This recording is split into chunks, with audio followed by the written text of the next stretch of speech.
네, 안녕하십니까. 1월 5일 금요일이고요. 2024년도 개강 시작하겠습니다. 개강, 한 해의 개강이지만은 실질적으로 과정상으로 보면 1~3월 과정의 개강일이 되겠습니다. 우선 진도 나가기 전에 몇 가지를 말씀을 드리겠습니다. 첫 번째는요, 수업 진행 순서입니다. 여러분들이 이제 1~3월 기본교육 과정에 대한 안내도를 보게 되면 제일 처음 마인드맵 보고, 다음에 개념 확인 문제 보고, 다음에 이론 살펴보고 이렇게 했는데, 수업을 준비하는 과정에서 어떤 문제점이 발견됐냐 그러면, 개념 확인 문제는 이런 부분들이 중요합니다. 이런 부분들 중심으로 공부를 하세요 라는 부분을 우리 선생님들에게 전달해 줄 거기 때문에 어떤 영역을 나가든지 간에 큰 문제는 없어요. 그러나 마인드맵 같은 경우는 한꺼번에 한 개의 챕터를 다 보게 되면 여러분들 지겨워서 나가 떨어지거든요. 그래서 적절한 수준으로 잘라서 볼 거기 때문에 각 영역별로 잘라서 볼 거기 때문에 한꺼번에 보질 못해요. 그러다 보니까 순서를 어떻게 할 거냐 그러면, 개념 확인 문제 우선적으로 이런 식으로 여러분들이 시험을 위해서는 틀을 잡는 것이 중요합니다 라는 것을 보여드릴 거고요. 다음으로는 적정 수준으로 제가 한 시간 수업 분량 정도에 맞게끔 마인드맵을 보고 다음에 이론 나가는 식으로 이렇게 조금 조정을 할 수 있도록 하겠습니다. 무슨 이야기인지 아시겠죠?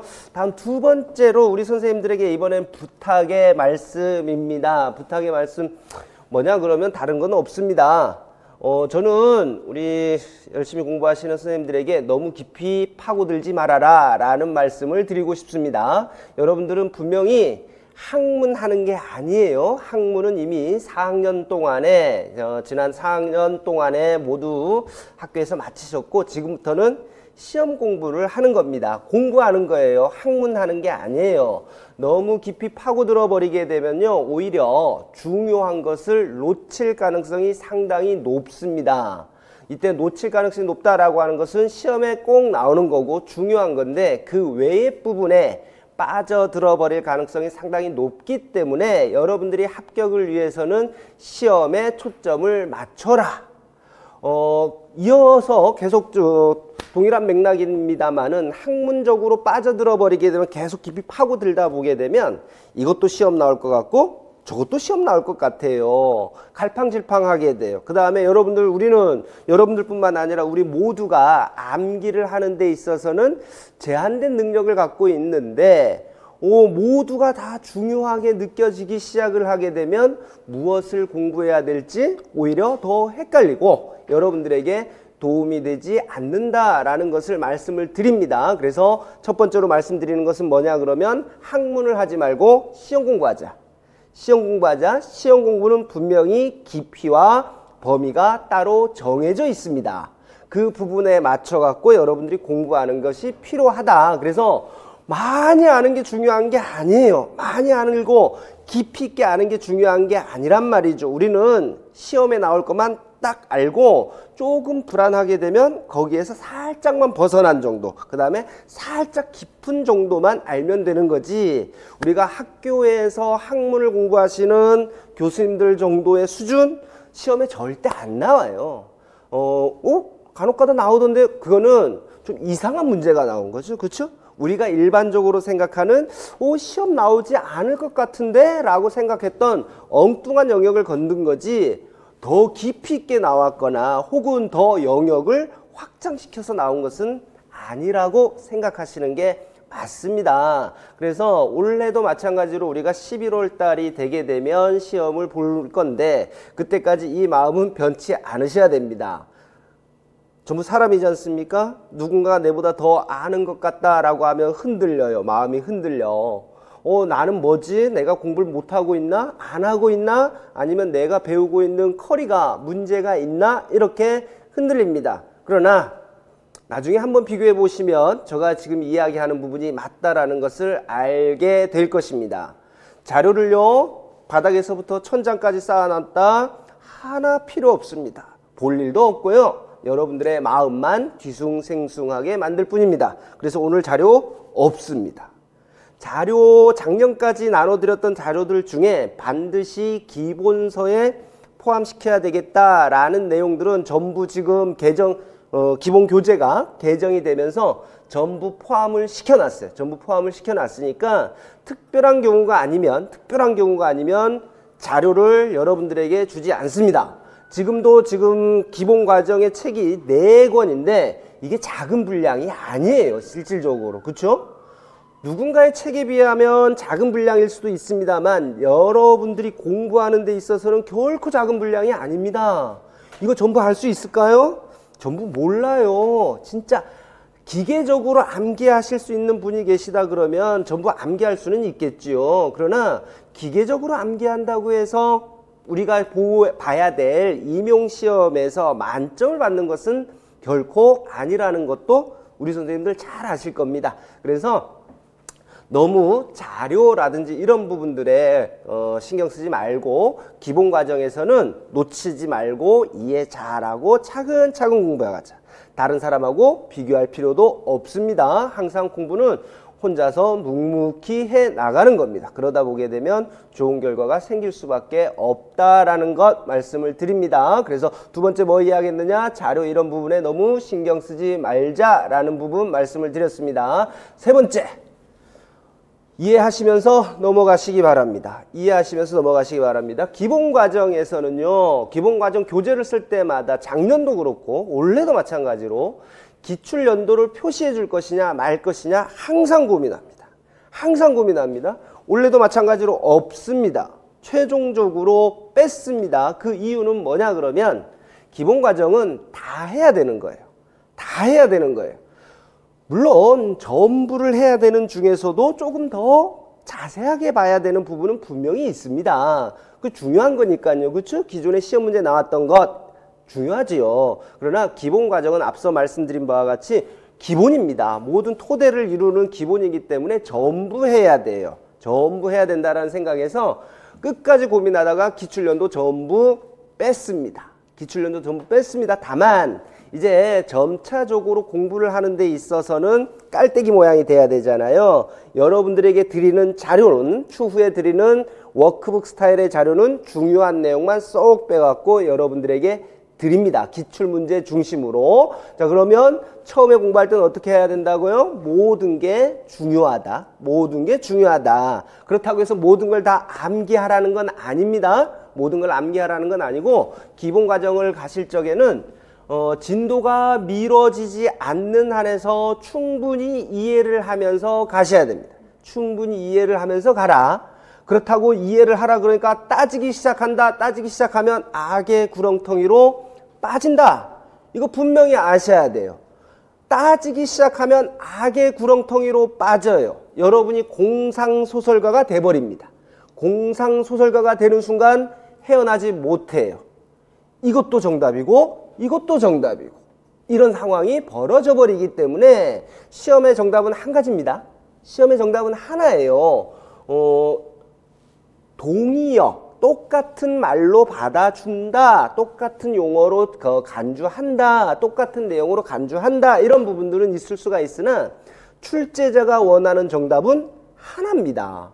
출제자가 원하는 답은 하나지요. 그렇죠? 그렇기 때문에 여러분들도 충분히 이해를 하고 너무 깊이 빠져들지 말고 진도 잘 따라오세요. 진도 잘 따라오셔야 됩니다. 다음에 네 번째죠. 네 번째 말씀드립니다. 마지막입니다. 수업을 듣다 보면 저가 마음에 안 들 때가 있어요.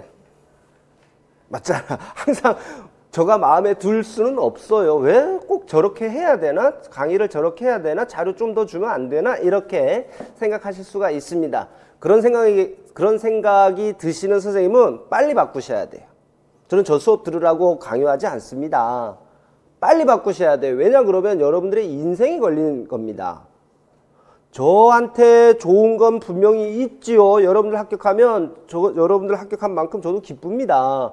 가르치는 입장에서는 그건 당연한 거예요. 그러나 여러분들이 우선 합격해야 될 거 아닙니까? 그렇죠? 여러분들이 우선 합격하는 게 가장 중요하기 때문에 나의 저하고 여러분들의 수업 스타일이 안 맞는다라고 하면 저의 눈치 볼 거 없고요. 다른 사람의 눈치 볼 것도 없습니다. 여러분들의 스타일에 가장 맞는 강사를 찾는 게 관건입니다. 늦지 않은 시간에 빨리 선택을 하셔야 돼요. 저는 지금까지 계속 이 이야기를 드려왔습니다. 저 수업 안 들어도 된다. 저 수업 안 들어도 됩니다. 먹고 살만 합니다. 여러분들이 우선 먹고 살아야 될 거 아닙니까? 여러분들이. 그쵸? 여러분들이 먹고 살아야 되기 때문에 저는 그러한 발판을 마련해 주는 사람이다 이겁니다. 그렇기 때문에 안 맞으면 언제든지 빨리 바꿔주세요. 나중에 돼서 바꿔 타게 되면 이만저만 손해 아니에요. 이만저만 손해 아니에요. 한 후반기가 하반기가 되면 모의고사 듣겠다고 들어오시는 선생님들 꽤나 있거든요. 무슨 말인지 몰라요. 용어를 아무리 지금 기본세 보면 옆에는 날개 부분에다가 동의어 써주고 이렇게 했잖아요. 그거 다 공부하는 선생님 누구 있어? 다 자신이 들었던 강의를 했던 선생님 이야기가 최고라고 생각해서 다 왔잖아. 그게 5개념인지도 모르고 그냥 들었고 나중에 와서 저한테 묻습니다. 그때는 이미 늦어요.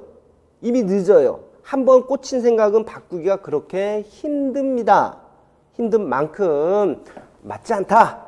이렇게 생각하시는 선생님 계시거든. 빨리 바꾸시고요. 그 다음에 기존에 강의 들었던 내용하고 저한테 듣는 내용 중에 좀 이상합니다. 혹은 제가 알고 있었던 부분이 다릅니다. 라고 하면 저 수업 듣기로 했다면 여러분의 생각을 바꾸셔야 됩니다. 제가 바꾸진 않습니다. 제가 바꾸진 않습니다. 저는 여러분들에게 잘못된 정보를 줬을 때는 가감없이 잘못 전달했습니다. 라고 저는 인정합니다. 내가 뭐 대단하다고 그걸 뭐 덮어. 내가 잘못 가르칠 수도 있는 거지. 잘못 가르쳤습니다라고 이야기를 해요. 여러분도 마찬가지입니다. 5개념 갖고 있을 수 있습니다. 충분히 갖고 있을 수 있습니다. 학교에서 심어준 것. 학교에서 학문하다가 보니까 시험 공부 대비용은 아니란 말이에요. 그러다 보니까 학교에서 잘못 심어졌거나 혹은 이전의 강의를 통해서 5개념이 생겼을 경우가 충분히 있습니다. 그런 경우는 빨리 버리셔야 돼요. 빨리 버리셔야 돼요. 저는 여러분들 못지않게 공부합니다. 이거 농담이 아니라 실제로 여러분들 못지않게 공부합니다. 책 하나 쓸 적에도 논문까지 살핍니다. 이런 과정에서 가장 베스트를 여러분들에게 소개를 하고 있는 겁니다. 그럼에도 불구하고 못마땅한 게 있을 수밖에 없고 뿐만 아니라 앞서 말씀드린 대로 경우에 따라서는 잘못 설명하는 경우도 있습니다. 너무 우리 특수교육이 이런 이야기 저런 이야기가 많다 보니까 잘못 전달하는 경우도 있습니다만은 제가 잘못한 부분은 명백하게 인정하고 넘어갑니다. 그러니까 여러분들의 생각을 빨리 바꾸시고 저 스타일대로 따라와야 돼. 저 스타일대로 따라와 주셔야지만 저도 여러분들 믿고 여러분도 저를 믿으면서 같이 윈윈 하는 거예요. 그래야 11월 달에 좋은 성과를 기대할 수가 있습니다. 저의 수업을 듣고 있음에도 불구하고 마음속으로 항상 욕구 불만이 있으면 공부할 맛 안 나잖아 솔직히. 그쵸? 우리 학창시절에 많이 겪었지 않습니까? 어쩔 수 없이 학점 때문에 수업은 듣는데 저 앞에 있는 사람이 뭐라 그러는지 뭐 다른 강사는 없나? 뭐 시간 강사라도 있을 것 같은데 라고 생각하면서 자꾸 생각하셨던 경우가 있을 거예요. 이거는 학점 받으려고 온 거 아닙니다. 뭐 때문에 왔죠? 여러분들 밥벌이 하려고 11월 달에 밥벌이 할 직업 구하려고 합격해야 밥벌이 할 거 아닙니까? 그렇죠? 합격해야 밥벌이 합니다. 합격 안 해도 밥벌이 되나? 합격해야 어깨 힘도 주고 맞죠? 어깨 힘도 주고 여러분들 말 그대로 정년도 보장이 되는 상황에서 안전하게 편안하게 학교 생활을 누리실 수가 있을 것 같습니다. 됐죠? 우리 직강 선생님들은 11월 달까지 한 번도 결석 안 하고 학원 오는 것만도 성공입니다. 제발 그렇게 하세요. 내 돈 내가 주고 다니는데 네가 뭔 상관이야 이렇게 이야기하지 마시고 오시는 것 자체가 반은 성공이에요.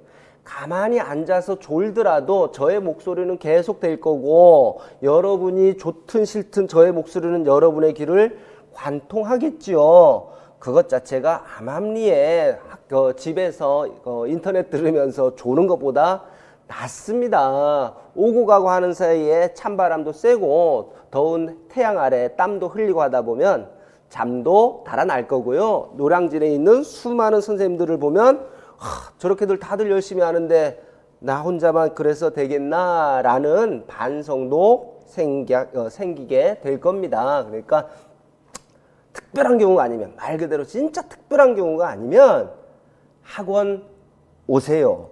꼭 오세요. 무슨 얘기인지 아셨죠? 제가 그렇다고 해서 1년 365일 공부하십시오 라고 하는 사람도 아닙니다. 여러분들 360일 공부 안 해. 11월 달이니까 한 달은 빼야 될 거잖아. 맞죠? 초등은 둘째 주가 더 빼야 돼. 누가 360일 안 하고 딱 며칠이지? 한 320일, 한 320일까지만 미쳐봅시다. 저 원래 모토가 미쳐봅시다. 그거 아니었습니까? 그쵸? 합격 설명회 이런 부분 보시게 되면 원래 모토는 미쳐봅시다입니다. 미쳐보셨습니까, 선생님들? 돌아버린 거 말고 돌아버린 거하고 미쳤다라는 표현은 완전 다른 거죠. 한번 한 320여일 가량만 한번 공부에 미쳐보시는 것도 좋을 것 같습니다. 선생님 충분히 이해하셨죠? 자, 그러면 이제 남은 시간 동안은 살짝 뭘 해야 되는가 한번 볼게요. 자, 개념 확인 문제 보겠습니다. 여러분들 교재는 224페이지입니다. 기존에 공부를 하셨던 선생님들이 계시고 이제 새롭게 공부하시는 선생님도 계실 거예요. 그러나 이 강의 특성상 공부를 하셨던 선생님들에게 일방적으로 맞출 수는 없는 거 너무나 잘 알고 계시죠? 그러니까 이제 현역 선생님들도 계시단 말이에요. 혹은 3학년 선생님들도 계시거든요. 그런 분들이 처음으로 강의를 접하시는 선생님들도 계시기 때문에 설명의 수준이 나 다 아는 건데 알긴 뭐하러 모른다 생각하고 들어오셔야 돼요. 안다고 생각하고 패스하면 현재 수준 그대로예요. 선생님들 나 이거 아는 건데 왜 들어? 이렇게 하면 현재 수준 그대로니까 3학년 2학기의 마음으로 여기 3학년 2학기 때 공부하신 선생님 계실 거야. 혹은 4학년의 마음으로 처음 듣는다는 생각으로 강의를 들으시면 되겠습니다. 자, 개념 확인 문제는 분명히 문제풀이는 안 한다 그랬습니다. 문제풀이를 하고자 하는 게 아닙니다. 우리는 시험을 봐야 될 거기 때문에 시험 도대체 어떤 형식으로 나오는 거야? 어떤 문제들이 나오는 거야? 이 부분에 맞춰서 우리가 끼워서 공부를 해야 돼요. 그렇죠? 저 학력고사 세대. 저는 학력고사 세대. 어떻게 공부했냐 그러면 시험 나왔던 거 중심으로 공부했습니다. 그렇게 하면 돼. 틀을 알고 여러분들 마냥 와 공부한 다음에 내가 공부한 것 중에 나와라가 아니고 이렇게 나왔었구나. 혹은 문제의 틀이 이런 거구나 생각하고 거기다 끼워 맞추면 되잖아. 공부가 안 되면. 그쵸? 수단과 방법 가리면 안 돼. 자, 1번 봅시다. 여기서 여러분이 생각하셔야 될 건 뭐냐 그러면 2009년도의 기출문제에서부터 여러분들이 반드시 알아야 돼. 개념을 확립하는 데 있어서 필요한 내용들을 집어넣다 보니까 객관식도 있을 수밖에 없어요. 이제 객관식이 없는 거 너무나 잘 아실 겁니다. 그러면 객관식을 풀 적에는 객관식의 문제 유형을 볼 게 아니라 어떠한 주요 개념들이 문제 안에 내재되어 있는가 이 부분을 보셔야 되는 거예요. 그리고 공부할 때 거기에다가 초점을 두시면서 공부를 하시면 돼요. 1번 문제 보시게 되면 밑에 한번 이런 내용 나와 있습니다.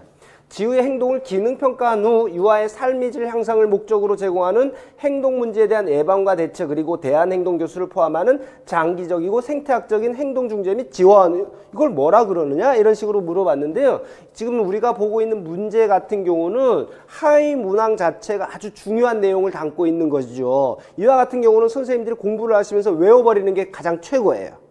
이와 같은 문제가 나왔습니다. 문제 전부를 외우지는 않습니다. 문제 전부를 외울 필요는 없는데 이와 지금 하위문항 2번의 문제 같은 경우는 키워드를 중심으로 해서 긍정적 행동 지원이라는 개념을 아주 잘 표현해줬죠. 아주 잘 표현해줬기 때문에 딱 보고 익숙하게 만들어야 돼. 익숙하게 만들어야 돼요. 다음으로 2번 보시겠습니다. 긍정적 행동 지원 절차.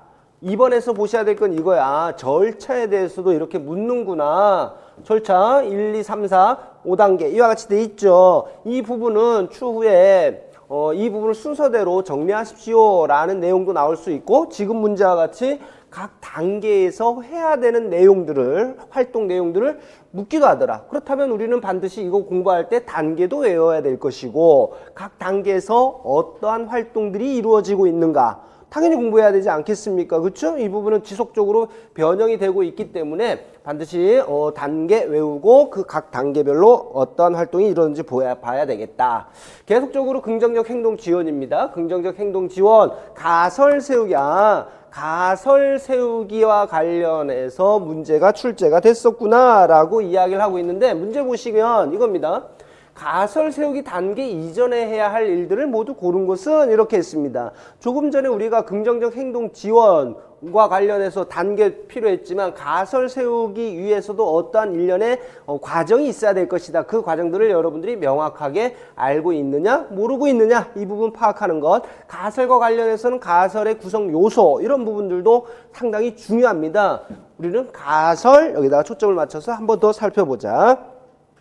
다음에 대화 내용 나와 있는데, 여기 한번 보시면 선생님과 제가 태희의 공격적 행동을 동일한 방법으로 관찰했을 때 결과가 서로 어느 정도 일치하는지를 보는 것. 관찰자 간 일치도 신뢰도 이렇게 이야기하는 거 아닙니까? 그렇죠? 이러한 용어들이 계속적으로 사용이 됩니다. 지금까지도 계속적으로 사용이 되고 있는 거니까 이런 내용들, 지금 이 부분도 마찬가지로 여러분들이 기억하면 좋을 내용들이에요.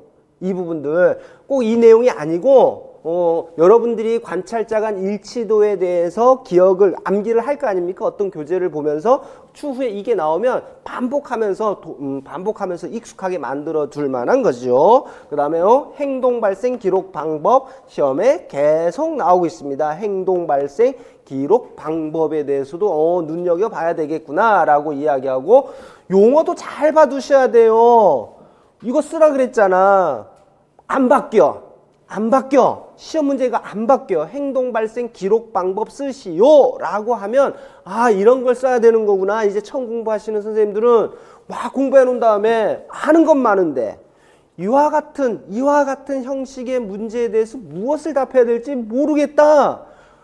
그럼 공부 헛한 거지 뭐. 그러니까 행동 발생 기록 방법이라는 용어를 쓰고 있다. 그 다음 관찰 기록법의 명칭, 관찰 기록법이라는 것도 알아둬야 되겠고, 여기 또 보니까 2번에 행동 발생 기록 방법이 있는데 3번에도 보니까 행동 발생 기록 방법, 이와 같은 용어들이 사용이 되고 있지 않습니까? 그러면 공부하실 적에 행동 발생 기록 방법, 좀 이런 용어들이 사용되고 있다 보여드리고 있습니다. 공부할 때 뭘 봐야 돼? 행동 발생 기록 방법에는 어떤 것들이 있는 거야? 이거 기억해야지. 기억해야가 답할 거 아닙니까? 그쵸? 이거에 맞춰서. 이거 맞춰 공부하라고. 이거에 맞춰서 공부해.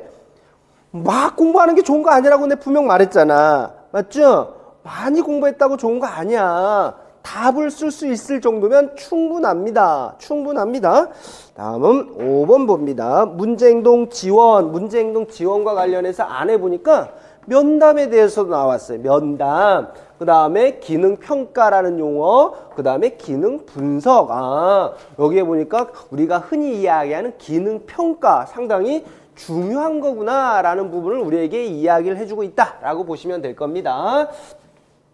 다음으로 관찰 기록 방법 중에서 이와 같은 양식입니다. 이걸 왜 여러분들에게 이야기를 하냐 그러면, 우리는 텍스트 중심으로 막 볼 수가 있는데, 우리 특수교육을 공부하는 데 있어서 특히 행동 지원과 관련해서는 양식을 잘 봐두셔야 돼요. 그림 나와 있는 것들 있죠? 그림 나와 있는 것들도 우리 선생님들이 잘 봐두셔야지만 추후에 문제를 푸는데 도움이 됩니다. 한 가지 팁.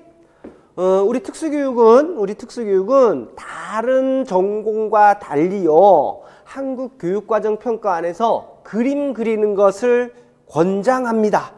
무슨 말일까? 왜 다른 전공 영역은 시험 문제, 임용 시험에 그림 그리는 거를 막 권장하지 않는데 우리 특수교육은 그림 그리는 걸 권장해요? 처음 들어봤지요?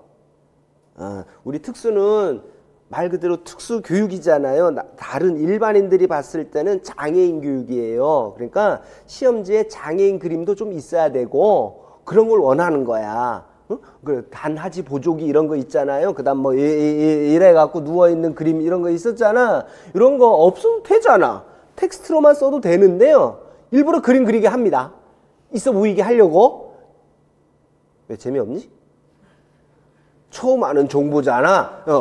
그런 부분들이 있기 때문에 그와는 별개로 지금 이 관찰 기록 방법 같은 경우는 텍스트가 아니라 이와 같이 그림을 통해서 직접적으로 여러분들에게 물어볼 수도 있는 만큼 우리 교재에 실려 있는 내용들을 잘 보아두시기 바랍니다. 7번 한번 봅니다. 자, 여기 보시면 여기 한번 볼까요?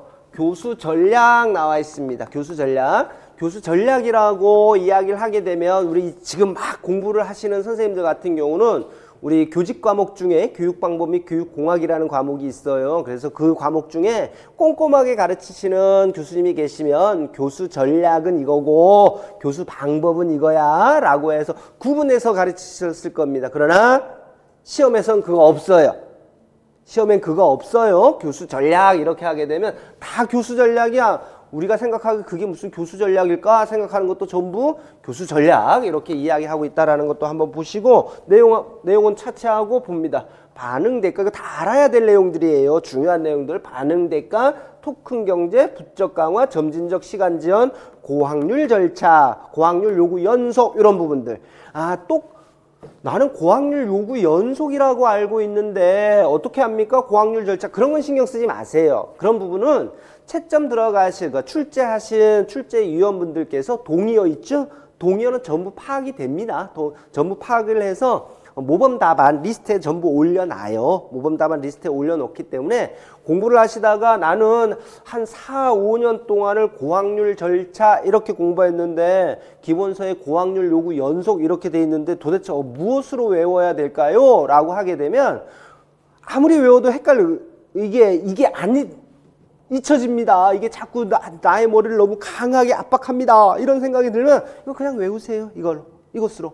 무슨 얘기인지 알겠죠? 억지로 막 하려고 그러지만 다만 여러분들이 잠정적으로만 생각하면 되잖아. 내가 이야기하는 고확률 절차라는 게 출제하는 경우에 따라서는 고확률 요구 연속이라고 이야기하는 거하고 똑같은 용어다라고만 선생님들이 기억하시고 계시면 됩니다. 점진적 시간 지연 같은 경우는 학습장에도 나오는 그 용어 똑같은 거예요. 그러니까 용어들 어떤 부분 나오나 보시고 그 다음에 행동수정 기법, 응용 행동 분석 이렇게 생각하시면 되겠죠. 그렇죠? 응용 행동 분석, 행동수정 기법 이렇게 이야기하고 이게 2009년도에 출제된 문제라서 이 당시에는 행동수정 기법이라는 용어가 쓰였고 최근에는 응용 행동 기법이라는 용어로 많이 쓰이고 있죠. 거기에 보니까 소거라든지 다른 행동 차별 강화, 상반 행동, 대체 행동, 피유관 강화 이런 용어들이 많이 사용이 되고 있더라. 여기에서 보면 다른 행동 차별 강화 같은 경우는 한자로 써서 타행동 차별 강화.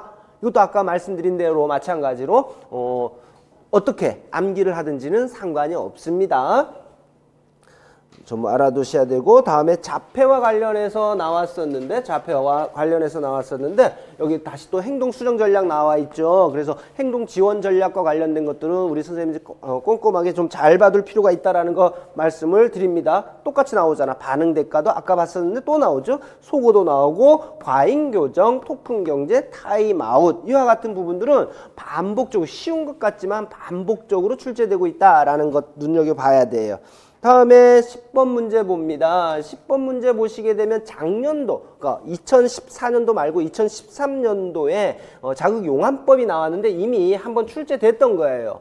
여기 과거에 한번 다 출제됐던 문제입니다. 그러면 지금 보기들을 보면서 우리 선생님들이 구분을 하실 수가 있어야 되겠죠. 자극용안법은 뭐고, 자극 외 촉진, 가외 자극 촉진이에요. 자극 외 촉진, 가외 자극 촉진은 뭐고, 자극 내 촉진은 뭔지 구분할 수 있어야 된다. 구분하기 위해서는 자극용안법이 뭔지 이해를 하고 계셔야 되겠죠. 이해 안 하고 백날 외워봐. 자고 일어나면 잊어버려. 가외 자극 촉진이다 라고 이야기하는 게 도대체 뭔지, 그 다음에 자극 내 촉진이 뭔지 이런 부분들 우리 선생님이 기억하시면 되겠습니다. 다음에 11번으로 넘어갑니다. 11번으로 가게 되면 과제 분석하고 현행 수준 평가를 하고 있는데 현행 수준 평가하기 위해서 사용하고 있는 방법들에 대해서 선생님들이 알고 계셔야 되겠고 이 안에 내용 보게 되면 과제 분석이 무엇이냐, 그 다음에 전체 과제 제시법 뭐냐, 상당히 출제들 많이 되는 거라서 공부 한번 하셨던 선생님들은 당연히 이거 중요한 거지 라는 거 잘 알고 계실 거예요. 그래서 전체 과제 제시법 이런 부분들 잘 알아두셔야 되겠습니다. 다음으로 12번 봅니다. 12번에는 뭐가 나옵니까? 행동연세 나오죠. 그쵸? 전진 행동연세냐 후진 행동연세냐 이렇게 나오는데 우리 선생님들 많이 헷갈리는 게 뭐냐 그러면 과제 분석이라는 부분이 과제 분석이라는 부분이 같이 제시가 되면 그것을 전진이라고 해야 될지 과제 분석이라고 해야 될지 구분을 조금 헷갈려 하시는 선생님들도 분명히 계시더라고요. 그래서 세 가지를 과제 분석, 행동 연세 중에서 전진과 후진 이렇게 해서 세 가지를 모두 알아둬야 될 필요가 있구나라는 부분을 한번 보셔야 되겠습니다.